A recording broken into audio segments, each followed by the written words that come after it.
অন্যের জন্য কল্যাণের কাজ করা, এটা সম্ভব হয় অনেক সময়, কিন্তু নিজের সংশোধন, নিজের পরিবর্তন, এটা একটু কষ্টসাধ্য কাজ, অথচ এটা আমার উপরে বাধ্যতামূলক। সকালেই আমি এই কথাটা বলছি। এই যে দেখেন, আজকে অনুরোধ করছি 4:30 পর্যন্ত থাকতে, সবাই পারল না। সবাই পারছিনি বলে, এখানে আরো ভরা সাথী ছিল না, ওরা কই গেল? পারে না, এটা হিম্মতের ব্যাপার। এইটাই মুজাহাদা, এটাই মুজাহাদা। এরপরে সবগুলো বয়ান মনোযোগ দিয়ে শোনা সবার। আমি চেষ্টা করছি, বিষয় লিখে দিছি, এবং আবার ওনাদের সাথে ওই বিষয় নিয়ে সংক্ষিপ্ত আলোচনা করছি, যে বিষয়টা অর্থ হলো এই, আমি এই বুঝাইতে চাই। তাইলে বিষয়টা হলো এই নিজেকে সংশোধন, নিজের ঈমান আমল আখিরাত সুন্দর করা একটু কষ্টসাধ্য কাজ, কষ্টসাধ্য কাজ। একটা ছেলেকে আমি এখন দায়িত্ব দিলাম, তুমি রক্তদান কর্মসূচি, আলহামদুলিল্লাহ ভালো কাজ, কিন্তু অনেক মানুষ পাওয়া যায়, কিন্তু তোমরা 300 যুবক এই চুল স্বাভাবিক করে সুন্দর করে 5 ওয়াক্ত নামাজ ঠিক মতো আদায় করবা, এইটার হিসাব দিবা 6 মাস, এটা কঠিন। এখানে লোক পাওয়া যাবে না, আস্তে আস্তে ছুটে যাবে, আস্তে আস্তে কমে যাবে। কিন্তু বিষয়টা হলো অসম্ভব মনে করার কোনো সুযোগ নেই, অসম্ভব মনে করার কোনো সুযোগ নেই, হতাশার কোনো সুযোগ মুমিনের জন্য নাই। কোরআনুল কারীমের মধ্যে আছে, ওয়ামান ইয়াকনাতু মির রাহমাতি রাব্বিহি ইল্লা দাল্লুন, আল্লাহর রহমত থেকে নিরাশ হতে পারে একমাত্র সে পথভ্রষ্ট গুমরাহ যে। এজন্য আল্লাহর রহমত থেকে নিরাশ হয় গুমরাহ, পথভ্রষ্ট ব্যক্তি, অন্য কেউ নিরাশ হয়। তাহলে মুমিন হতাশ হইতে পারে, মুমিন হতাশ হইতে পারে। হযরত ইয়াকুব আলাইহিস সালাম, আমরা সবাই জানি ওনার নাম। ইয়াকুব আলাইহিস সালাম 40 বছর একটানা ইউসুফ আলাইহিস সালামের অপেক্ষায় কাঁদছে, 40 বছর ধরে। এরপরে মিশরের মধ্যে দুর্ভিক্ষ লাগছে, কেনানে আশেপাশে, মিশরের মধ্যে, এরই মধ্যে অর্থমন্ত্রী, এই 40 বছরের ব্যবধানে বহু ঘটনা পরিক্রমায় হযরত ইউসুফ আলাইহিস সালাম মিশরের অর্থমন্ত্রী হয়েছে। দুর্ভিক্ষের মুহূর্তে তিনি মিশর এবং আশপাশের অঞ্চলে ঘোষণা দিছে স্বল্প মূল্যে খাবার বিক্রি করবে। তো স্বল্প মূল্যে খাবার বিক্রি করে, এই খাবার কিনবার জন্য ওই ইউসুফ আলাইহিস সালামের 10 ভাই ইয়াকুব আলাইহিস সালাম তাদেরকেও পাঠাইছে কেনান থেকে। কেনান মানে ফিলিস্তিনে, আর পাশেই হলো মিশর। তো যখন পাঠাইছে, মোট 3 বার পাঠাইছে ইয়াকুব আলাইহিস সালাম ওনার 10 ছেলেকে। 3 বারেই ইয়াকুব আলাইহিস সালাম এই 40 বছর পরেও ওনার 10 ছেলেকে বলছে, আমার ছেলে ইউসুফকে মিশরে তালাশ করো, তালাশ করো। তো দ্বিতীয়বারে এবং তৃতীয়বারে ছেলেরা বলছে, আব্বা আপনাকে বললাম, সেই ছোটবেলায় তাকে বাঘে খাইয়া ফেলছে, আজকে 40 বছর ধরে আপনি বিরক্ত করতেছেন, আর আমাদের বাড়ি এখন কেনান, বলতেছেন মিশরে খুঁজতাম, কি বলেন না বলেন, এরকম অনেক কিছু বলছে। তখন ইয়াকুব আলাইহিস সালাম, এই কথাটাই আমি বলতে চাই, ইয়াকুব আলাইহিস সালাম বলছেন আবারও, এই শেষবারও 10 ছেলেকে বলছে, ইয়া বানি ইয়াযহাবু, হে আমার সন্তানেরা, যাও তোমরা মিশরে খাবারের জন্য, তবে ফাতাহাসসু, আমার ছেলেটারে তালাশ করো, ওয়ালা তাইআসু, এই তখন বলছে শোনো, নিরাশ হইও না, তোমরা হতাশ হইও না, ইন্নাহু লা ইয়াইআসু মির রাউহিল্লাহি ইল্লাল কওমুল কাফিরুন, নিশ্চয়ই আল্লাহর রহমত থেকে নিরাশ হতে পারে সে কাফের সম্প্রদায়, যে বেঈমান, যে সেই কেবল আল্লাহর রহমত থেকে নিরাশ হয়, মুমিন নিরাশ হয়। এই জন্য আমার আশা হইল, আমি হতাশ হতে চাই, আমি হতাশার মধ্যে ভুগতে চাই। বর্তমান নওজোয়ান জেনারেল লাইনে বিশেষ করে আমার জীবনে আমি যেটুকু দেখছি, জেনারেল ছেলেদের মধ্যে সবচেয়ে বেশি সমস্যা কি যদি একাকিত্বে জিজ্ঞাসা করা হয় তো বলবে ডিপ্রেশন। ডিপ্রেশন মানে হতাশা, হতাশা, হতাশা। যেই পড়ালেখা করতেছি চাকরি মিলবে কিনা, চাকরি মিললেও উপযুক্ত বেতন হবে কিনা, ভালো বিয়ে শাদী করতে পারবো কিনা, সামাজিকভাবে স্ট্যাটাস ধরে রাখতে পারবো কিনা, হ্যাঁ 20-25 হাজার টাকা বেতন হলে সংসার চলবে কিভাবে, নিজে চলবো কিভাবে, এই হতাশা, এই হতাশা, এই হতাশা। প্রেমে ব্যর্থ, সম্পর্কে ব্যর্থ, তারপর উপার্জনে ব্যর্থ, মানে নিজস্ব প্ল্যান প্রোগ্রাম পরিকল্পনার ক্ষেত্রে ব্যর্থ, হতাশা, হতাশা। অথচ মুমিনের জন্য হতাশা কুফর, মুমিনের জন্য হতাশা কুফর, মুমিনের জন্য হতাশার কোনো সুযোগ নেই। এই জন্য প্রিয় ভাই, বাস্তবতা হলো এটাই। আমি আর লম্বা করতে চাই না, আমার কথা হলো এটাই। আমি স্বপ্ন দেখি, আমি ফিকির করি, ইনশাআল্লাহ আমার কিশোর নওজোয়ান বদলায় যাবে ইনশাআল্লাহ, এবং বদলাবে ইনশাআল্লাহ, বদলাচ্ছে। দিলের এই ব্যথা, দিলের এই অস্থিরতা বিফলে যাবে না ইনশাআল্লাহ। আল্লাহ তাআলার দয়ায় প্রতিনিয়ত এখন সারা বাংলাদেশের অবস্থাটাই বলি, বাংলাদেশের প্রতিটা গলিতে গলিতে, গলিতে গলিতে, গ্রামে গঞ্জে প্রতি 1 কিলোমিটার 2 কিলোমিটারের ব্যবধানে এখন মাদ্রাসা, কোরআনের ঘর। আলহামদুলিল্লাহ, এটা একটা অনেক বড় শুভ সম্ভাবনা, উত্তম, যে চারিদিকে আল্লাহর কোরআনের ঘর, মুসলমানের সন্তানরা দ্বীন শিখতেছে। যেই কোনো মাহফিলে এখন কিশোর নওজোয়ান যুবকদের উপস্থিতি অনেক বেশি, অনেক বেশি মাহফিলে শ্রোতা। তাইলে এইটাও সম্ভাবনা, এটাও সম্ভাবনা। এই জন্য ইনশাআল্লাহ সারা পৃথিবীতে আপনার ইমানদারের বিজয়, মজলুমের বিজয়, জালেমের পরাজয়। এই কারণে আমরা ইনশাআল্লাহ আশা করতে পারি যে কোরআনুল কারীমের মধ্যে আছে ওয়াতিলকাল আইয়ামু নুদাবিলুহা বাইনান নাস। আল্লাহ তাআলা বলেন আমি মানুষের মধ্যে দিন বদলাই, অবস্থার পরিবর্তন করি।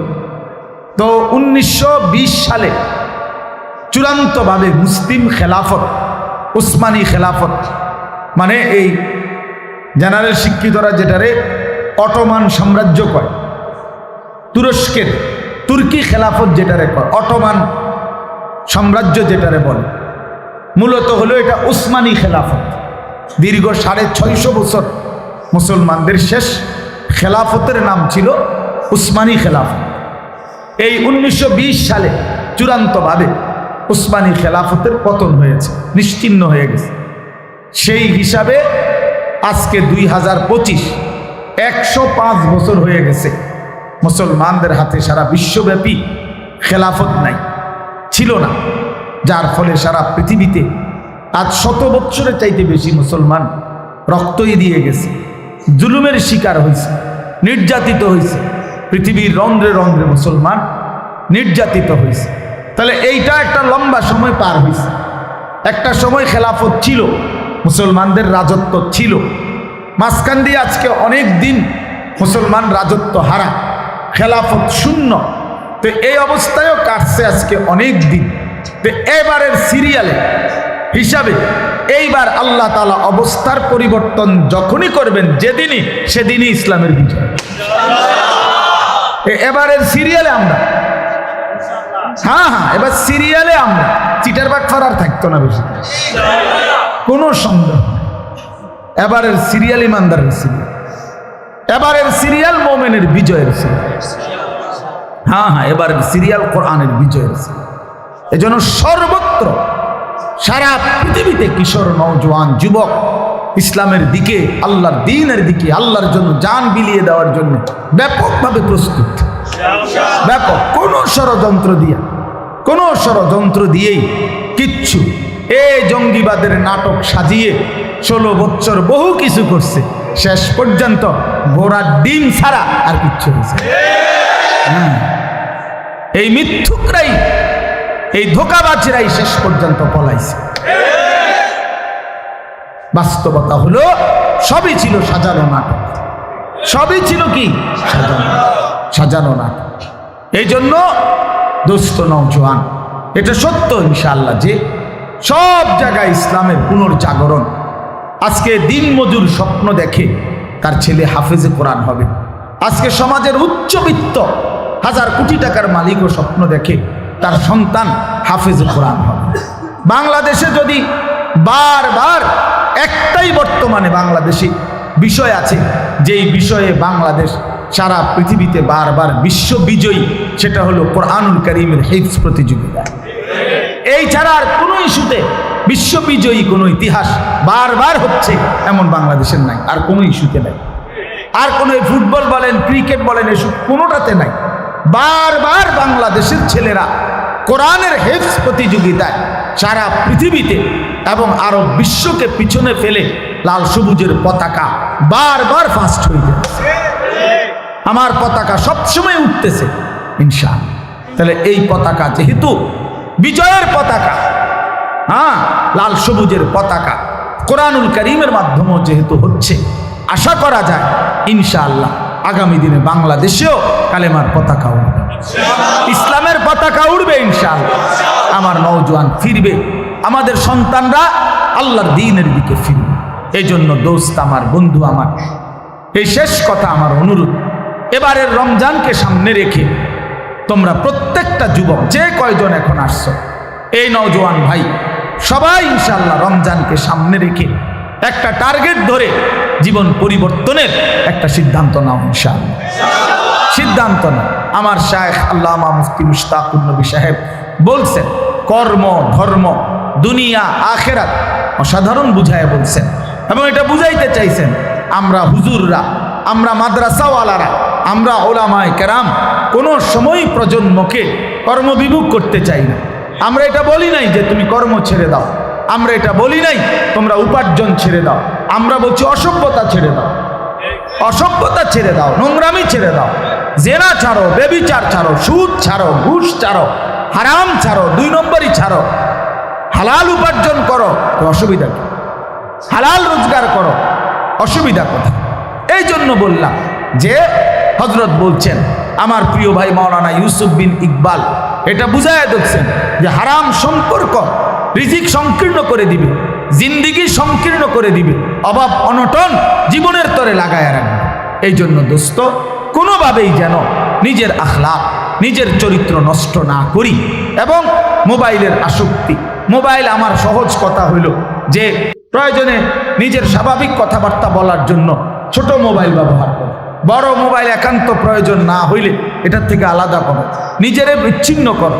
দেখো, চেষ্টা করে দেখো, হিম্মত করে যে গুনার থেকে আমাকে বাঁচতেই হবে যে কোনো মূল্যে, যে কোনো মূল্যে। তাইলে ইনশাআল্লাহ দুনিয়াও সুন্দর হবে, আখেরাতও সুন্দর হবে। আমি সবার কাছে দোয়া চাই, আমরাও সবার জন্য দোয়া করি। বিশেষ একটা কথা হলো, আমাদের এই মাদ্রাসার জন্য আমরা 94.5 শতক জায়গা কিনছি মাদ্রাসার জন্য, আলহামদুলিল্লাহ।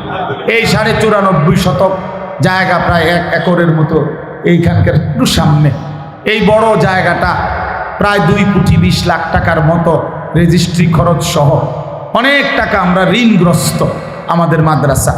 এই জন্য যারা উপস্থিত আছেন সবার কাছে অনুরোধ রইল, কারো কোনো সুযোগ থাকলে যেভাবে হোক দোয়াও করবেন, সহযোগিতাও করবেন, যার যেভাবে সুযোগ হয়।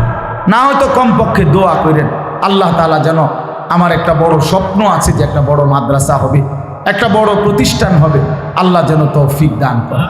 আরেকটা বিষয় হলো, এবারে রমজানে আমাদের এখানে স্কুল, কলেজ, ইউনিভার্সিটির ছাত্ররা এবং সর্বসাধারণের মুসলমানদের জন্য একেবারে 25 রমজান পর্যন্ত কোরআন শরীফ সহি শিক্ষা এবং সূরা কেরাত, দোয়া কালাম, জরুরি মাসআলা, নিয়মতান্ত্রিক রমজান মাসে এখানে কোর্স হবে, প্রশিক্ষণ হবে। এজন্য স্কুল কলেজের ছেলেদের সুযোগ থাকলে, যার যে কয়দিন সুযোগ হয়, অংশগ্রহণ করে কিছু শিখার আবেদন করলাম। আমার একটা আশা, আমার মাদ্রাসাতে আমরা একটা আলাদা ক্লাস, একটা বিভাগ, একটা ক্লাস কমপক্ষে চালু করতে চাচ্ছি। আমরা বারবার মিটিং করতেছি, ইনশাআল্লাহ জায়গার অভাবে মিলাইতে পারতেছি না। বাকি আশা আছে এই বছরে রমজানের পরে আমরা সারা বছর ব্যাপী স্কুল কলেজ ইউনিভার্সিটি সহ সব জেনারেল এবং মাদ্রাসার যারা নিয়মাফিক পড়ে না তাদের জন্য আলাদা একটা ক্লাস চালু রাখা, যে নওজোয়ান হোক বয়স্ক হোক যেই আসবে যখন পড়বে তখন, সময় যতক্ষণ পড়বে ততক্ষণ। তোমার সময় 3 ঘন্টার জন্য আসছো, ও একটা সূরা শিখো। একদিনের জন্য আসছো তো ঠিক আছে, 4টা সূরা শিখো। শুধু রুকুটা ঠিক করে যাও, এই সপ্তাহে আইসা সেজদাটা ঠিক করো, এইটাই শিখ। অর্থাৎ আলাদা একজন শিক্ষক রাইখা, 2 জন শিক্ষক রাইখা আমার একটা আশা, সারা বছর মেয়াদি পড়া চালু করা, যে সে আসবে যখন পড়বে তখন, তার সময় যতক্ষণ পড়বে ততক্ষণ। এক সপ্তাহ হলে 1 সপ্তাহ থাকবা, 1 মাস হলে 1 মাস থাকবা, 3 দিন হলে 3 দিন থাকবে। মানে তার হাতের সময় যেটুকু, এটুকুর উপরেই কিছু না কিছু একটা শিখে যাবে ইনশাআল্লাহ। এমন একটা ফিকির আমার আছে, খুব দ্রুতই আমি এটা চালু করতে চাই ইনশাআল্লাহ। মাদ্রাসায় রমজানে প্রায় 450 ছাত্র আমাদের এই মাদ্রাসায় রমজানে থাকবে, ইফতার করবে, সাহারি করবে। এরপরে আরও অতিরিক্ত যারা এমনিতে রমজান উপলক্ষে পড়তে আসে এরকমও কিছু ছাত্র ভাই থাকবে। তো রমজানে অনেক ইফতার সাহারির অনেক খরচ করতে হয়। এই ইফতারির ফান্ডে, খরচের ফান্ডেও আমার আহ্বান রইল, যদি কারো ইচ্ছা হয় তা আমাদের এই কোরআন পড়ে দিন শিখে এই বাচ্চাদের আজকে হোক বা পরবর্তীতে হোক, যার যার সুযোগ মতো মাদ্রাসার ইফতার এবং রমজানের ফান্ডেও সহযোগিতা করার আবেদন রইল। মাদ্রাসার জন্য খাস করে দোয়া করব। রমজান মাসে এবং রমজানের পরে মাদ্রাসায় ভর্তি কার্যক্রম চলবে। আমাদের এখানে 8ম শ্রেণী পর্যন্ত হেদায়েতুন নাহু জামাত পর্যন্ত কওমি মাদ্রাসার বিভাগ আছে, নুরানি বিভাগ আছে আলাদা, নাজেরা বিভাগ আছে, হেফজখানা আছে, 450-র মতো ছাত্র আছে, 30 জনের মতো শিক্ষক এবং স্টাফ আছে এখানে আলহামদুলিল্লাহ। এবং পুরা মাদ্রাসাই আবাসিক। আল্লাহ তাআলা যেন আমাদেরকে উত্তরোত্তর সফলতা দান করে, আমরা যেন খুব দ্রুত আমাদের এই নিজস্ব কেনা জায়গা, মূল জায়গায় যাইতে পারি। আজকে যারা কষ্ট করে দূর দূরান্ত থেকে নওজোয়ান ভাই এসেছো, আল্লাহ তাআলা তোমাদের সকলকে উত্তম বিনিময় দান করেন। আমি আমার সবটুকু আবেগ, ভালোবাসা, মহব্বত দিয়ে শেষ আবেদন আবারও করছি, মাহে রমজান যেন এবারের হয় পরিবর্তনের। কিসের বলেন? রমজান যেন হয় আমাদের জীবনে পরিবর্তন। রমজানের অনেক মানুষ আছে হজের থেকে আইসা তার জীবনের পরিবর্তন দেখা যায়। অনেক মানুষ আছে এক চিল্লা 40 দিন আল্লাহর রাস্তায় সফর করে আইসা তার জিন্দিগির মধ্যে পরিবর্তন দেখায়। তাহলে রমজানও তো একটা মাস, তাকওয়ার মাস। এই মাসে যেন সামনে রেখে গুনাহ থেকে হিম্মতের সাথে গুনাহ বর্জন করে আমরা যেন পরিবর্তন হই। আল্লাহ আমাদেরকে তৌফিক দান করেন, কবুল করেন। হিম্মত করলে পারবেন, হিম্মত করা পারবেন না, এটাকে হিম্মত করতে হবে যে আমি গুনাহ করব না, আমি নারী দেখব না, আমি ছবি দেখব না, আমি অশ্লীল দৃশ্য দেখব না। 1 বার 2 বার 3 বার 10 বার 50 বার চোখ নামাইলে, চোখ ফিরাইলে ইনশাআল্লাহ একদিন খোদার কসম নারীর থেকে চোখ ফিরাইয়া নেওয়া, এটার মধ্যেই ঈমানের স্বাদ মিলবে। এটা হাদিসে কুদসিতে আছে, মান তারাকাহা মাখাফাতি ইয়াজিদু হালাওয়াতাহু ফি কলবি। আল্লাহর নবী সাল্লাল্লাহু আলাইহি সাল্লাম বলেন, আল্লাহ বলছে আমার যে বান্দা আমি আল্লাহর ভয়ে নজর হেফাজত করলো, গুনাহ ছেড়ে দিল, আমি আল্লাহ তাকে তার অন্তরে এমন ঈমান দান করব, আবদালতুহু ঈমানান ইয়াজিদু হালাওয়াতাহু ফি কলবি, যেই ঈমানের স্বাদ সে তার অন্তরে পাইতে থাকবে। এই জন্য ইনশাআল্লাহ গুনাহ ছেড়ে দেওয়ার হিম্মত করলাম তো ইনশাআল্লাহ। আল্লাহ তাআলা আমাদেরকে তৌফিক দান করেন, কবুল করেন। অনুরোধ হইল দোয়ার পরে কেউ নামাজ না পড়ে, আর এই অল্প একটু কষ্ট করে নামাজ পড়ে ইনশাআল্লাহ যাবে। নামাজের পরেও আবার যথারীতি আমাদের বয়ান হবে এশা পর্যন্ত। ওইটা হলো সবার জন্য, যার বয়স একবারে 2 বছর উনিও বসতে পারবে, যার বয়স 200 বছর উনিও বসতে পারবে, অর্থাৎ যত বছরই হোক, আনলিমিটেড। তো এটা আসর থেকে নিয়ে এশা পর্যন্ত আবার ধারাবাহিক বয়ান হবে। আল্লাহ তাআলা তৌফিক দান করেন। আলহামদুলিল্লাহি রাব্বিল আলামিন। আল্লাহুম্মা আনতাস সালাম ওয়া মিনকাস সালাম, তাবারাকতা ইয়া যাল জালালি ওয়াল ইকরাম।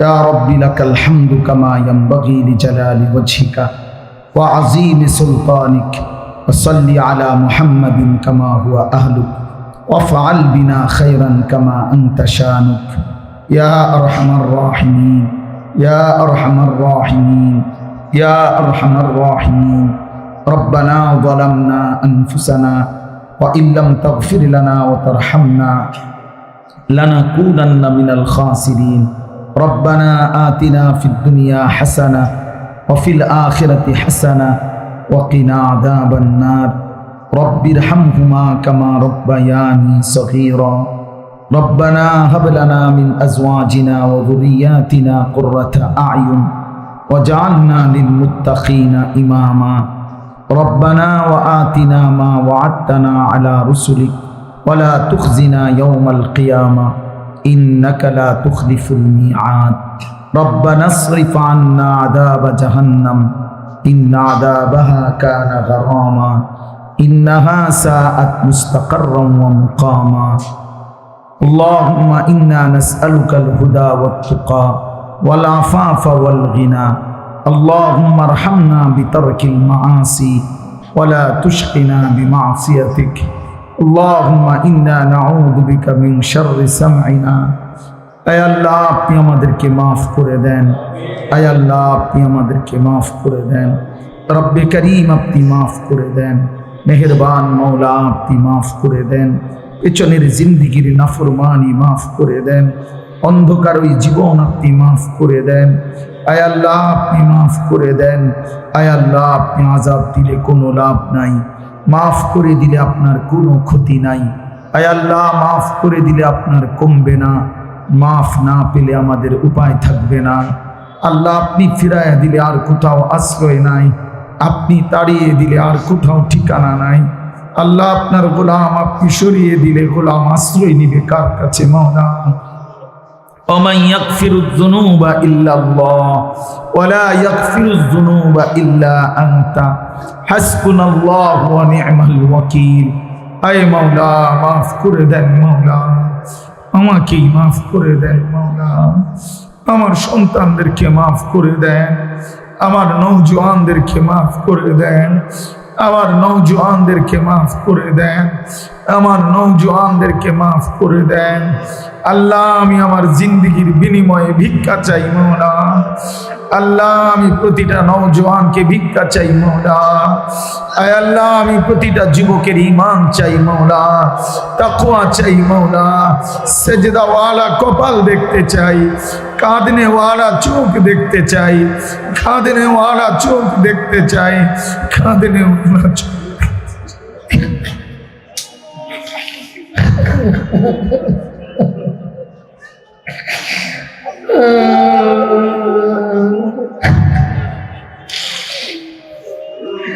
আল্লাহ এরা আমার সন্তান মাওলা এরা আমার ছোট ভাই মাওলা এরা আমার বন্ধু মাওলা এরা আমার সন্তান মাওলা এরা আমার সন্তান আমি এদের পরিবর্তন চাই মাওলা আমি এদের দিন চাই মাওলা আল্লাহ আপনি তৌফিক দান করেন আপনি চাইলেই হয়ে যাবে মাওলা আপনার মেহেরবানি হলে বদলে যাবে মাওলা একটা ছেলেকেও বঞ্চিত কইলেন না একটা ছেলেকেও না একটা ছেলেকেও না আয় মাওলা আপনি ওমরকে আপনি বদলাইছেন আয় আল্লাহ আপনি অসংখ্য সাহাবাকে আপনি তো বদলায় দিয়েছেন আপনি এদেরকে বদলে দেন আপনি বদলে দেন আপনি বদলে দেন আপনি বদলে দেন আপনি বদলে দেন আপনি আখলাকওয়ালা বানিয়ে দেন মোবাইলের আসক্তি থেকে বাঁচান নারীর আসক্তি থেকে বাঁচান জিনা ব্যভিচারের আসক্তি থেকে বাঁচান মদ জুয়ার আসক্তি থেকে বাঁচান গল্প গুজব আড্ডাবাজি থেকে বাঁচান আমার সন্তানদেরকে ফিরায় দেন আমি ইসলামের জন্য এদেরকে চাই মাওলা আমি কালেমার জন্য এদেরকে চাই মাওলা আমি ইমাম মাহাদির জন্য এদেরকে চাই মাওলা এরা মাহাদির পক্ষে লড়বে মাওলা এরা দাজ্জালের বিরুদ্ধে লড়বে মাওলা এরা সারা পৃথিবীতে কালেমার পতাকা উড়াবে মাওলা আল্লাহ এদের হাতে ইসরাইলের দাফন হবে মাওলা এদের হাতে ইসরাইলের দাফন হবে মাওলা এদের হাতে ইসরাইলের দাফন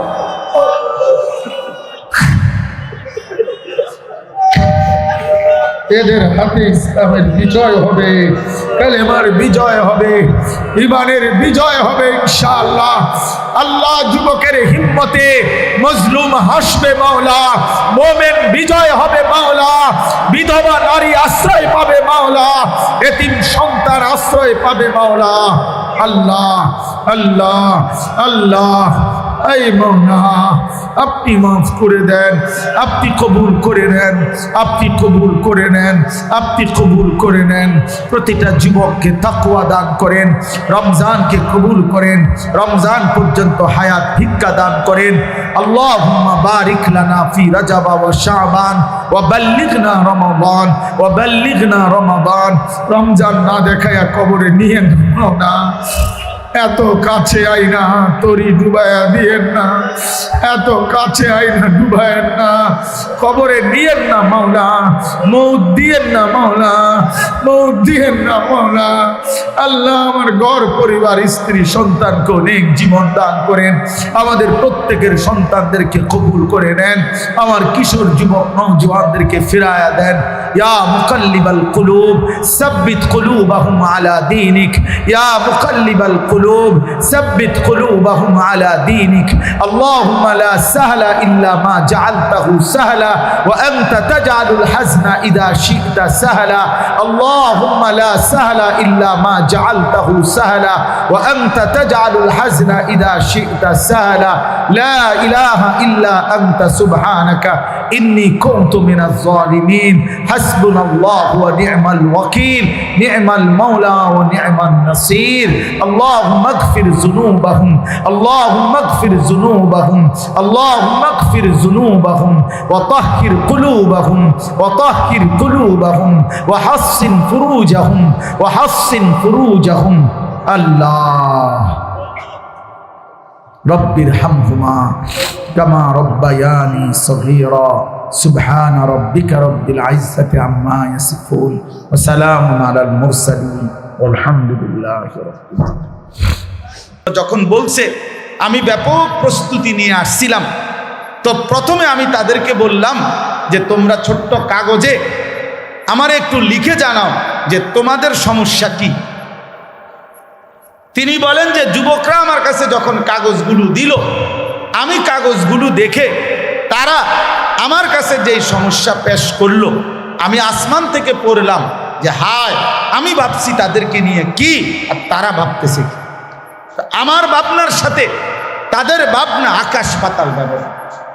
ওখানে লিখছে উনি প্রত্যেক যুবকের সবগুলো কাগজের খোলাসা সারাংশ ছিল বেকারত্ব, লেখাপড়া শেষে বেকার হওয়ার ভয়, বিয়ের আকাঙ্ক্ষা, অথচ এই সময়ে তাদের পক্ষে সামর্থ্যহীনতার কারণে তা অসম্ভব হয়ে ওঠে। যুবক যুবতীদের অবাধ মেলামেশার প্রেক্ষিতে তাদের যৌন আকাঙ্ক্ষা নাড়া দিয়ে ওঠা, দৃষ্টি নামিয়ে রাখতে কষ্ট হওয়া, জটিল শিক্ষা ব্যবস্থা ও তা কাজে না লাগার অনুভূতি, গোপন কু অভ্যাস, হাতের অপব্যবহার, নিজের আখলাকের অপব্যবহার, লজ্জাস্থানের অপব্যবহার ইত্যাদি, দরিদ্রতা, অর্থ সংকট, টাকা পয়সার টানাটানি, এক পেশে ভালোবাসা। মানে বুঝাইছে কেউ কেউ লিখছে আমি ওকে ভালোবাসি, ও আমার পাত্তাই দেন। আজ 3টা বছর ধরে আমি ওর পিছনে ঘুরি, আমি ছাগলের মতো বে বে করি, বে বে ছাগল, হে বে বে মেয়ের পিছনে হে করে অপদার্থ বলে কিভাবে খুব। তো মাদক দ্রব্যের সয়লাভ, নেশা, ধূমপান। এরপরে একজনের সমস্যা ছিল সে মুঠোফোন মানে মোবাইল কিনতে চায়, বাবা দিচ্ছে না। মানে হযরত বলেন যে এই জাতীয় বিষয়গুলো ছেলেরা তাদের সমস্যা তুলে ধরছে। আর তিনি বলেন আমি ভাবতেছিলাম যা তাদের সাথে আলাপ করব, কথাটা খেয়াল করেন, যুবকদের সাথে। উনি বলেন আমি ভাবতেছিলাম যুবকদের সাথে আলোচনা করব যে এই বিষয় নিয়ে। তারা মুসলিম যুব সমাজ, কায়রো বিশ্ববিদ্যালয়ে। আমি ভাবতেছিলাম তাদের সাথে আলাপ করব এই বিষয়গুলো কি, যে আজ অধিকাংশ মুসলিম দেশে শরিয়া আইন বাস্তবায়ন না হওয়া, মানব রচিত আইন ও নীতিমালার প্রতি আস্থাশীল হওয়া এবং কোরআন সুন্নাহ বিমুখ হওয়া, এই ব্যাপারে আমাদের নওজোয়ানদের কি কর্মসূচি হওয়া উচিত। আমি ভাবছিলাম এটা বলব। 2, অনেক মুসলিম ভূখণ্ড অমুসলিম শক্তি কর্তৃক বেদখল হয়ে যাওয়া, যেমন বিশেষত ফিলিস্তিন, ইরাক, কাশ্মীর, চেচনিয়া, আফগানিস্তান, এসব ভূখণ্ডে মুসলমানরা অন্যায়, অবিচার, জুলুম, হত্যা, নির্মম অত্যাচারের শিকার। আফগানিস্তানের নাম লিখছে ওই সময়, এখন তো আলহামদুলিল্লাহ ইসলামী খেলাফত। মিডিয়া কর্তৃক ইসলামকে লক্ষ্য করে সাঁড়াশি আক্রমণ, প্রকাশ্যে রসুলুল্লাহ সাল্লাল্লাহু আলাইহি ওয়াসাল্লাম, বিশিষ্ট সাহাবায়ে কেরাম, আলেম ওলামাকে গালিগালাজ ও সমালোচনা করা হয়। প্রিন্ট ও ইলেকট্রনিক মিডিয়া তথা দৈনিক পত্র পত্রিকা, রেডিও, টেলিভিশন ও ইন্টারনেটে এই সমস্ত অশুভ কর্মের মহড়া আজ খুব স্বাভাবিক বিষয় হয়ে দাঁড়িয়েছে। এক্ষেত্রে আমরা কি করতে পারি? অর্থাৎ অধিকাংশ মুসলিম দেশ আজ অপরিশুদ্ধ ঋণে জর্জরিত। বাহ্যত এই ঋণ থেকে বেরিয়ে আসা তাদের পক্ষে প্রায় অসম্ভব। প্রশাসনিক দুর্নীতি, স্বচ্ছতার অভাব, সুদ, ঘুষ, চুরি, ডাকাতি, ছিনতাই, রাহাজানি, জালিয়াতি, আত্মসাৎ, মিথ্যা অপবাদ, এই সমস্ত অনৈতিক কার্যাবলী মুসলিম বিশ্বের বহু দেশকে সভ্য উন্নত দেশের তালিকার একেবারে নিচের দিকে ঠাঁই দিয়েছে। এক্ষেত্রে আমাদের পদক্ষেপ কি হইতে পারে? জ্ঞান বিজ্ঞানে পিছিয়ে পড়া, কারিগরি ও সৃজনশীল শিক্ষা ঘাটতি, বিশ্বের বহু অঞ্চলে ইসলামের দাওয়াত না পৌঁছা, মানব জাতির একটা বৃহৎ অংশ এখনো ইসলামের বাণী শুনেনি, অথবা শুনে থাকলেও মিথ্যা কিংবা বিকৃত বাণী শুনেছে। অথচ মুসলিম উম্মার জন্য ফরজ ভূপৃষ্ঠের প্রত্যেক ব্যক্তির কাছে ইসলামের দাওয়াত পৌঁছানো। এরম অনেকগুলো লিখছে। উনি বলেন, আমি ভাবতেছিলাম এসব বিষয় নিয়ে সারা পৃথিবীব্যাপী আলমী চিন্তা ফিকির নিয়ে আমি যুব সমাজের সাথে আলোচনা করব, আর এরা আমার কাছ থেকে সমাধান চায়। তার বাবা যে মোবাইল কিনে দিচ্ছে না, এটার সমাধান কি? তারা আমার কাছে জানতে চায়, মেয়েটা যে আজকে 3 বছর ধরে তারে প্রেমের অফার দিচ্ছি, এখন সে যে আমার প্রেম প্রত্যাখ্যান করতেছে, এই জন্য তাবিজটা কি? বুঝেন নাই কথাটা? এই হলো। তিনি বলেন যে যুবক তার সমস্যা জানতে চাইছে, আমার কাছে বলছে এটা সমাধান চাচ্ছে, এগুলা মোবাইলের সমস্যা, তার নারীর প্রেমের বিষয়। আর আমি ভাবতেছিলাম তাদেরকে নিয়ে গোটা পৃথিবীব্যাপী ইসলামের পুনর্জাগরণের স্বপ্ন। তা আমি কোথায়, তারা কোথায়? তারা কোথায়? আমাদের জেনারেশন কোথায়? এই জন্য বাপ, এই জন্য বন্ধু, এই জন্য দোস্ত, আমরা আত্মসংশোধন, নিজেকে গঠন, নিজের ঈমান, নিজের আখলাক, নিজের চরিত্র, নিজের জিন্দিগি যদি গঠন না করি দোস্ত, আগামী পৃথিবীতে ইসলামের বিজয় কিভাবে হবে? কিভাবে হবে? আমাদের যেই ফিলিস্তিনের হামাসের যে মুজাহিদ, যিনি শাহাদাত বরণ করেছিলেন, ইয়াহিয়া সিনওয়ার রাহমাতুল্লাহ আলাই, এই মহান যোদ্ধা, এই যে কয়দিন আগে যিনি শহীদ হলেন, ইসরায়েলের এই ইয়াহুদি কুত্তারা সর্বশেষ যখন ওনাকে ড্রোনে হামলা করে, শেষ মুহূর্তে উনি যখন লাস্টে টের পাইছে যে ওনার উপরে শেষ বোমাটা হামলা করবে, তখনও ওনার হাতে একটা ছোট লাঠি ছিল, ছড়ি ছিল। এই লাঠিটা জানে উনি কিছুই হবে না এটা দিয়া, কিন্তু তারপরও শেষ হাতের লাঠিটা তাদের দিকে ছুঁড়ে মারছে, বলছিল যা এটা জান দিলাম, তবুও তোদেরকে প্রত্যাখ্যান করবে। কলিজার শেষ রক্ত দিয়েও, কলিজার শেষ রক্ত দিছে, কিন্তু ইসলামের উপরে মজবুত ছিল, দ্বীনের উপরে মজবুত ছিল, দ্বীনের উপরে। কিছুদিন আগে যখন গাজাতে এক হসপিটালের মধ্যে ইসরায়েলের বোমা হামলা হয়, তখন ওই হসপিটালের শেষ মুহূর্ত পর্যন্ত একজন ডাক্তার সাহেব, উনি হসপিটালের রুগীদের, আহতদের চিকিৎসা করতেছিল, কিন্তু ওই অবস্থায় ওনার গায়ে যখন বোম পড়ছে, এবার উনি শহীদ হয়ে গেছে। এই শহীদ হওয়ার পূর্ব মুহূর্তে হসপিটালের সাদা যেই ব্ল্যাকবোর্ড, সাদা বোর্ড, হোয়াইট বোর্ড, এই হোয়াইট বোর্ডের মধ্যে উনি শেষ লিখে গেছে, আগামী প্রজন্ম আমাদের মনে রেখো, আমরা শেষ পর্যন্ত চেষ্টা করছি। এই কথা লিখে উনি মরে গেছে, শহীদ হয়ে গেছে। ফিলিস্তিনের যিনি জাতিসংঘের অধিবেশনে বক্তব্য দিছিলেন, ফিলিস্তিনের প্রতিনিধি, এই কথা বলতে গিয়ে তিনি গোটা বিশ্বের সামনে, বিশ্ব মোড়লদের সামনে চোখের পানি ফেলে কাঁদছিলেন। জাতিসংঘের অধিবেশন, কিন্তু তার হিম্মতটা কি? ডাক্তার লিখে গেছে যে আমাদের মনে রেখো, মানে উনি বলছেন, আরো লম্বা লাইন আছে, উনি বলছেন আমার বিশ্বাস আমার মাটি আজাদ হবে, আমার ভূমি মুক্ত হবেই।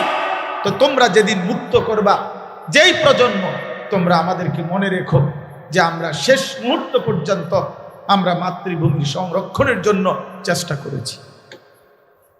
তাইলে বিষয়টার বাস্তবতা কি? আজকে আমরা স্বপ্ন দেখার কথা সারা পৃথিবী নিয়ে, স্বপ্ন দেখার কথা ইসলামের পুনর্জাগরণ নিয়ে। অস্ট্রেলিয়া, আমাদের একজন ঘনিষ্ঠ পরিচিত মানুষ আছেন, দাওয়াত ও তাবলীগের কাজ করেন, অস্ট্রেলিয়াতে থাকেন।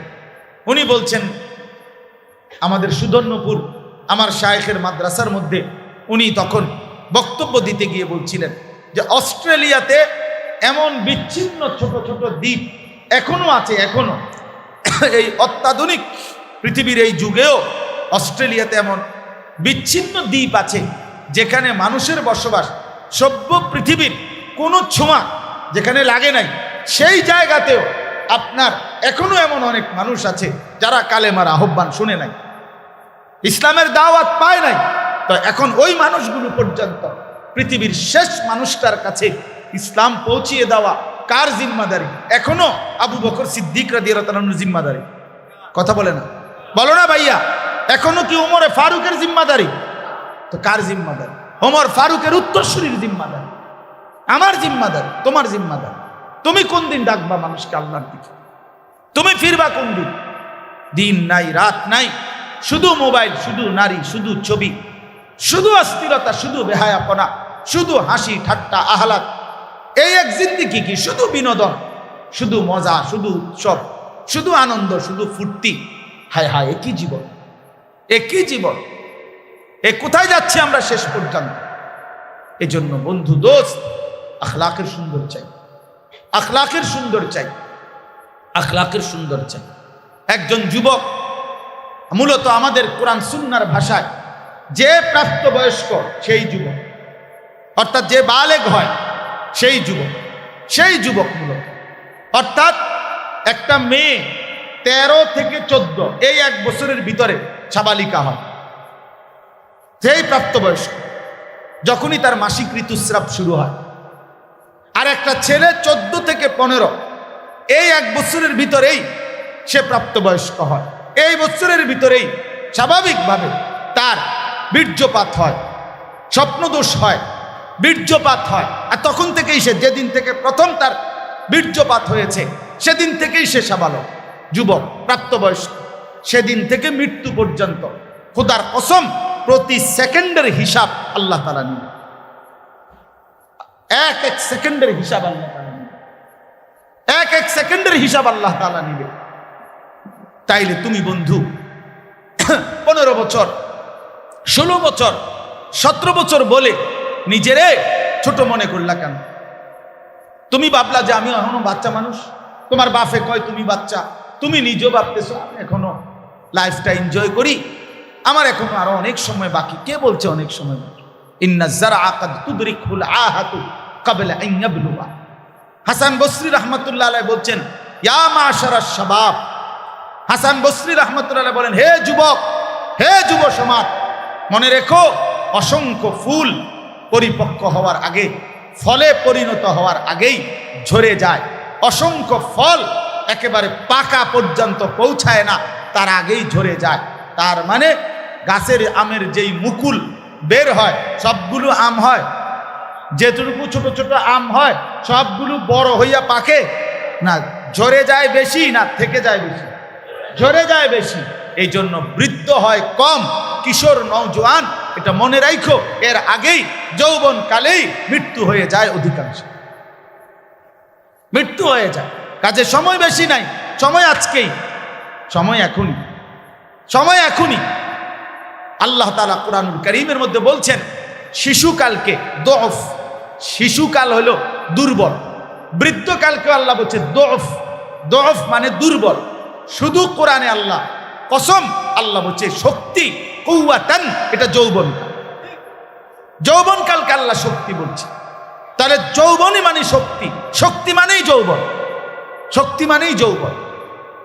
এই জন্য যৌবনকালে কেউ যদি নষ্ট হয়ে যায়, পরে ঘুরে দাঁড়ানো কঠিন, পরে ঘুরে দাঁড়ানো। এই উঠতি বয়সে যে নষ্ট হয়ে যায়, চরিত্রহীন হয়ে যায়, গুনার মজা পাইয়া যায়, নারীর মজা, গুনার মজা, জিনার মজা, ব্যভিচারের মজা, অশ্লীলতার মজা, নিজের হাত, নিজের লজ্জাস্থানকে নাপাক ব্যবহার করার মজা, এই অসভ্যতা যে মজা পেয়ে যায়, ফিরে আসা কঠিন হয়ে যায়, কঠিন হয়ে যায় দোস্ত।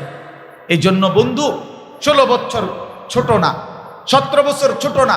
রাসূলুল্লাহ সাল্লাল্লাহু আলাইহি সাল্লামের বিখ্যাত সাহাবী জুবাইর ইবনুল আওয়াম, উনি যখন মুসলমান হয়ে নবীজির সঙ্গী হয়েছেন, তখন উনার বয়স ছিল 15 বছর। হযরত তালহা ইবনে উবাইদুল্লাহ, রাসূলুল্লাহ সাল্লাল্লাহু আলাইহি সাল্লামের বিখ্যাত সাহাবী, তিনি যখন মুসলমান হয়েছেন এবং আল্লাহর নবীর পক্ষে অসংখ্য যুদ্ধ করে গিয়েছেন, সেই সাহাবীর বয়স ছিল 16 বছর। আল্লাহর নবী সাল্লাল্লাহু আলাইহি সাল্লাম উহুদের যুদ্ধের দিন সর্বপ্রথম যার হাতে তীর তুলে দিয়ে বলছে, তুমি বেঈমানের দিকে প্রথম তীর মারো, তার নাম হলো হযরত সাদ ইবনে আবি ওয়াক্কাস রাদিয়াল্লাহু তাআলা আনহু। উনি ছিলেন 17 বছরের যুবক তখন। এই 17 বছর বয়সে ওনার হাতে প্রথম তীর দিয়ে আল্লাহর নবী বলছেন, দুশমনের দিকে প্রথম তীর তুমি মারো।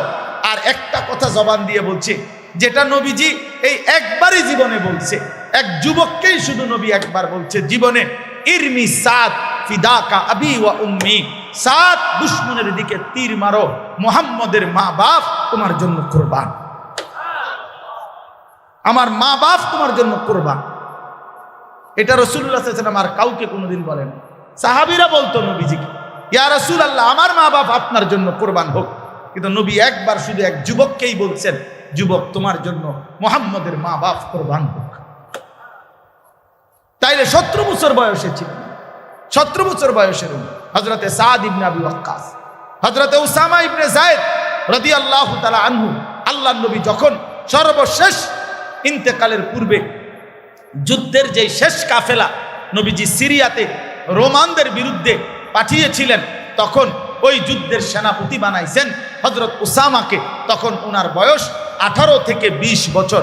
আবু বকর, ওমর, ওসমানের মতো বড় বড় জলিলুল কদর বয়স্ক সাহাবীরা, যারা যোদ্ধা, যারা ইতিপূর্বের সব যুদ্ধে অংশগ্রহণকারী, এমন দক্ষ অভিজ্ঞ যোদ্ধারা থাকার পরেও, বয়স্ক সাহাবীরা থাকার পরেও, আল্লাহ নবী সাল্লাল্লাহু আলাইহি সাল্লামের আখিরি পাগড়ি, আল্লাহ নবীর শেষ সেনাপতি এক নওজোয়ান, শেষ। এরপরে আর কাউকে নবীজি যুদ্ধের ময়দানে পাঠান নাই, এরপরে তিনি ইন্তেকাল করেছেন।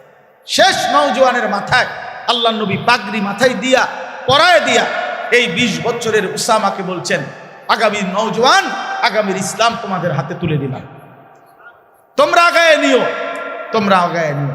এই জন্য বন্ধু, ছোট মনে করো না তোমরা। 16 বছর ছোট না, তুমি পূর্ণবয়স্ক, তুমি প্রাপ্তবয়স্ক। তোমরা যারা সাবালক, তোমরা প্রাপ্তবয়স্ক, তুমি ছোট না। তুমি মানসিকতার দিক থেকে ছোট হইতে পারো, কিন্তু বয়সে তুমি ছোট না। তোমার রুচি ছোট হয়ে গেছে, তোমার ফিকির ছোট হয়ে গেছে, তোমার জিন্দিগি ছোট হয়ে গেছে। তুমি মনে করেছো সামান্য বিলাসিতা, সামান্য নারী, সামান্য ছবি, একটা মোবাইল, একটা মোটর সাইকেল, বন্ধুদের সাথে একটু আড্ডা দেওয়ার সুযোগ, এরই নাম জিন্দিগি। না বন্ধু, এটা তোমার মানসিকতার ছোট, এ তোমার মানসিকতা ছোট। তুমি স্বপ্ন দেখবা বড়, তুমি স্বপ্ন দেখো বড়, সারা পৃথিবী নিয়ে স্বপ্ন দেখো যে আমি সারা পৃথিবীতে আমার মালিকের কালেমা পৌঁছায় দেব, সারা পৃথিবীতে। হযরত মাওলানা ইলিয়াস রাহমাতুল্লাহ আলাইহি কখনোই এটা কি তখন ভাবছিলেন যে আজ সারা পৃথিবীতে আলমী ভাবে দাওয়াত ও তাবলীগের এই মেহনত ছড়িয়ে যাবে?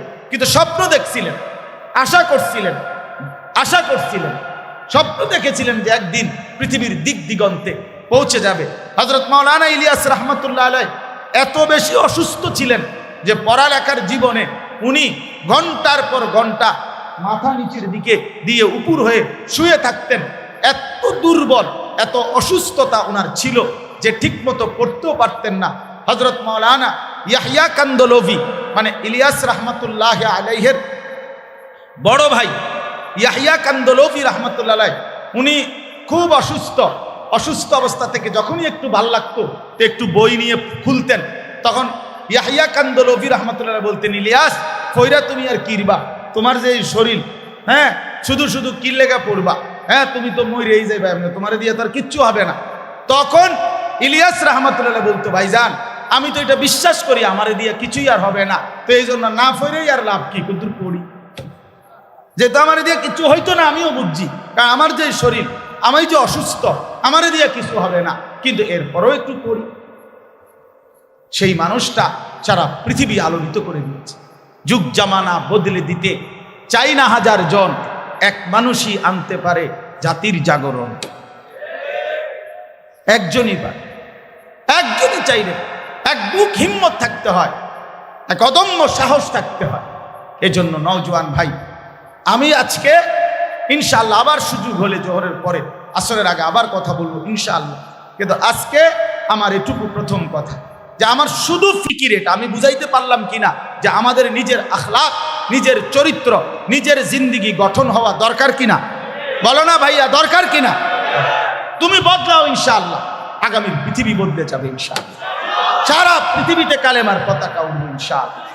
হ্যাঁ হ্যাঁ, নওজোয়ান অসম্ভব সম্ভাবনাময়। আল্লাহ তাআলা যুবকদের প্রশংসা করছেন, নবীজিকে বলছেন, মক্কার কাফেররা নবীজিকে বলছে, মুহাম্মদ তুমি ওই যুবকদের ঘটনাটা শোনাও, যারা তোমার পূর্বে এক যুগে যারা গুহার মধ্যে আশ্রয় নিছিল, ওই যুবকদের গল্পটা বলো দেখি, তাইলে আমরা মাইনা নেব তোমার। কোরআন শরীফের আয়াতের মধ্যে আছে, আল্লাহ তাআলা বলছে, বন্ধু ঘটনাটা আমি শুনাই। আল্লাহ নিজে বলছে, বন্ধু ঘটনা বহুত মজাদার ঘটনা, বন্ধু আমি শুনাই। নাহনু নাকুসসু আলাইকা নাবাআহুম বিল হক, ঘটনা আমি শোনাচ্ছি, আপনি শুনেন আমার থেকে, আমি আল্লাহ ঘটনা শুনাই। তো আল্লাহ তাআলা বড় মায়া করে ঘটনা শুরু করছে এভাবে, ইন্নাহুম ফিতিয়াতুন, ওরা না ছিল একদল যুবক, আমানু বিরাব্বিহিম, ওরা আমার উপরে ঈমান আনছিল, 7 যুবক, ওয়াজিদনাহুম হুদান, বাকি যা হেদায়েত, বাকি যা কল্যাণ সব আমি তাদের বাড়ায় দিছি, বাকিটা আমি বাড়ায় দিছি। ওয়ারাবাতনা আলা কুলুবিহিম, আমি আল্লাহ তাদের কলিজার ভিতরে ঈমান শক্ত করে রশি দিয়া বাঁধা দিছি, যে পৃথিবী নড়ে যাবে। আমার মামা একবার আমার মা নাস্তা দিয়া ডেকচির মধ্যে আমার বোনের বাড়ির দিয়ে আসতে কইছে, সাইকেল পিছনে বাইন্দা। আমার মামায় আমার এটা সাইকেলের পিছনে রশি দিয়া বান দিয়া দিছে ডেকচিটা। এগুলারে মিজান ভাই কুড়া কয়, আর এই যে বাচ্চা হইলে, বোনের বাচ্চা হইছে, আর লাড়ু, লাড়ু লাড়ু বানাইয়া ডেকচির মধ্যে কইরা দিছে। আমার মামা এটারে বান দিয়া দিছে। তো মায় বলছে আর কি, মামারে ভাই শক্ত করে বান দিয়া দিয়ে। তো মামায় বলছে, বোন সাইকেল ভাঙ্গা যাইতে, আরে মামার এই বান খুলতো না। আরে ঠিকই, আপনার মাঝখানে আমি সাইকেল থেকে পইরা, রাস্তার থেকে নিচে সাইকেল সহ গইরাইয়া মইরা পইরা, আরো মানুষ মিলে আমারে উঠাইছে, সাইকেল উঠাইছে, রাস্তা উঠাইছে, মাগার দেখছি জায়গা। ওয়ারাবাতনা আলা কুলুবিহিম, আল্লাহ বলছে ঈমান আমি কলজার মধ্যে বাইন্ধা দিছি একদম। ফলে গোটা জাতির মোকাবেলায় যুবকরা বলছে, রব্বুনা রব্বুস সামাওয়াতি ওয়াল আরদ। বাদশা জিজ্ঞাসা করছে, তোমাদের রব কে? বলছে, আমাদের রব তিনি আসমান ও জমিনের রব, যিনি লাদউ মিন দুনিহি ইলাহান। ওই 7 যুবক বলছে, বাদশাহ শোনো, হুমকি দিয়া লাভ নাই, বাপ মার দোহাই দিয়া লাভ নাই, পরিবারের কথা বলে লাভ নাই। লান নাদউ মিন দুনিহি ইলাহান, আল্লাহকে ব্যতীত আমরা জান চলে যাবে, অন্য কাউকে ডাকবো না, অন্য কাউকে ডাকবো না।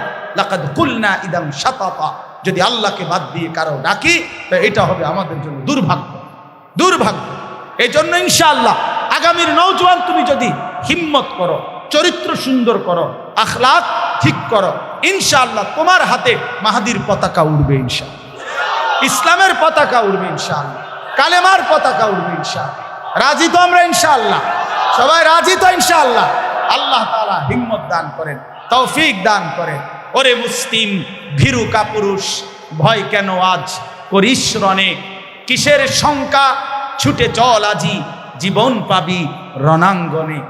আরব মরুর সন্তান মোরা, তলোয়ার দেখে কবু কি ডরি, আঘাতে আঘাতে গর্জে ওঠে নতুন করি। যাতনা সয়েছি, আগুনে পুড়েছি, ডুবিয়ে মরেছি কতরে, যেও করেছি পুণ্য ধর্ম ইসলামেরে।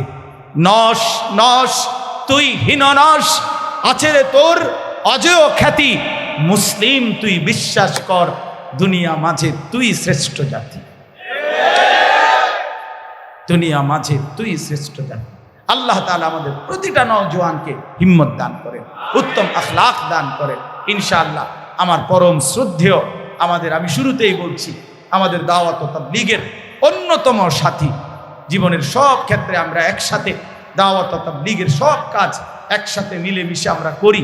আমার সেই প্রিয় জনাব শ্রদ্ধেয় ডাক্তার মিজানুর রহমান, তিনি ইনশাআল্লাহ এই মুহূর্তে বয়ান পেশ করবেন, কথা বলবেন জীবন গঠনে দাওয়াত ও তাবলীগের ভূমিকা, এই বিষয়ে তিনি সংক্ষিপ্ত আলোচনা করবেন।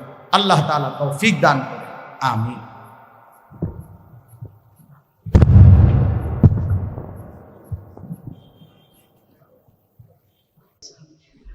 কষ্ট করে হলেও সাথীরা আমাদের এই ছোট্ট মজলিস প্রথমবারের আয়োজন, আমি যে কোনো দুইজন বা একজন একটু দাঁড়াইয়া, মানে যারা শুরু থেকে বেশি সময় শুনছেন মনোযোগ দিয়ে, এমন একজন অনুভূতি বলেন, একজন দাঁড়ান হিম্মত করে বলেন। ও মিয়া গাছ তুলছে, ওদিকে ফিরে বলেন, এখানে দাঁড়ায় বলেন।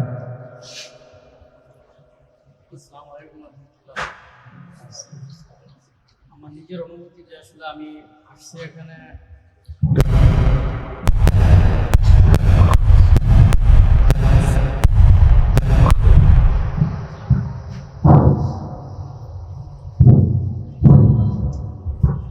আলহামদুলিল্লাহ। আমার আজকে আসার পর আলোচনা সত্যি অনেক ভালো লাগছে। যে আমি মনে করি যদি প্রতি মাসে এরকম শুরু হয়,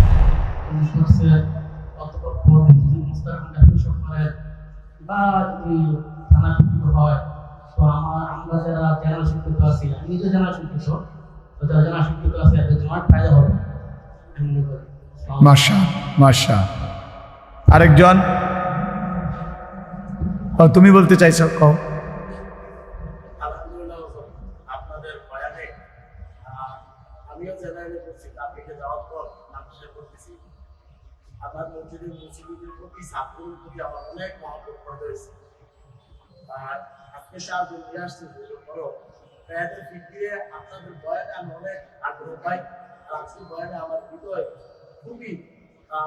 খুব লাগছে, বিশেষ করে আমার সবথেকে বেশি ফায়দা হয়েছে। আল্লাহ তাআলা যেন আপনাদেরকে কবুল করেন। মাশাআল্লাহ, বলেন। আমাদের এরকম প্রত্যেকটা মাদ্রাসায় যদি হতো তাহলে আমার মাশাআল্লাহ, বলো ভাই।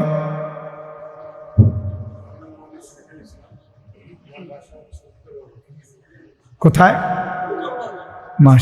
মাশাআল্লাহ, দিনাজপুর।